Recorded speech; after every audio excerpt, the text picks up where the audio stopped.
The appellant is said to have taken part in conspiracy in defrauding the bank. Serious charges of falsification of accounts and forgery of records have also been alleged. Although no charge against the appellant under the Prevention of Corruption Act has been framed, indisputably the officers of the bank are facing the said charges. It is now a well settled principle of law that in a given case, a civil proceeding and a criminal proceeding can proceed simultaneously.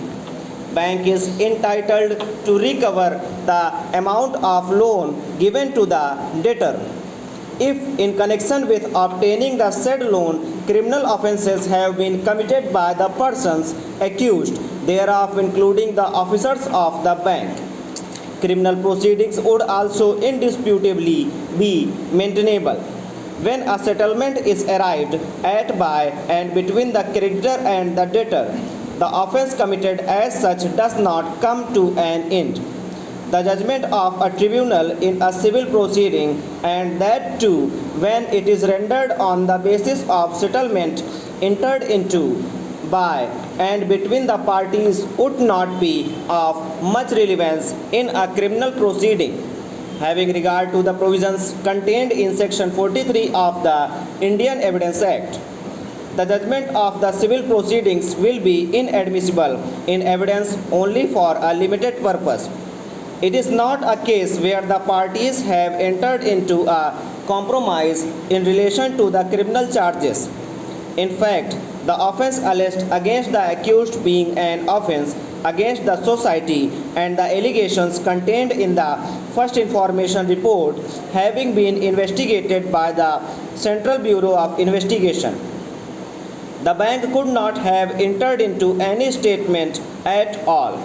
The CBI has not filed any application for withdrawal of the case. Not only a charge sheet has been filed, charges have also been framed. At the stage of framing charge, the appellant filed an application for discharge. One of the main accused is the husband of the appellant. The complexity of the accused persons was thus required to be taken into consideration for the purpose of determining the application for discharge upon taking a realistic view of the matter.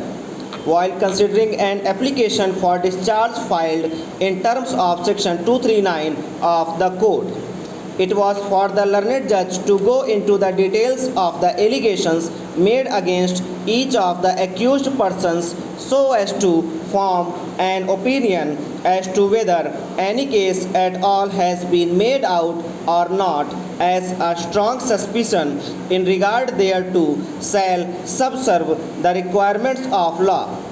The jurisdiction of the court under Article 142 of the Constitution of India is not in dispute.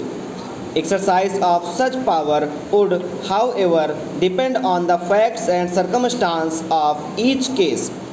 The High Court, in exercise of its jurisdiction under Section 482 of the Code of Criminal Procedure, and this court, in terms of Article 142 of the Constitution of India, would not direct quashing of a case involving crime against the society, particularly when both the learned special judge as also the High Court have found that a prima facie case has been made out against the appellant herein for framing charge. Stop.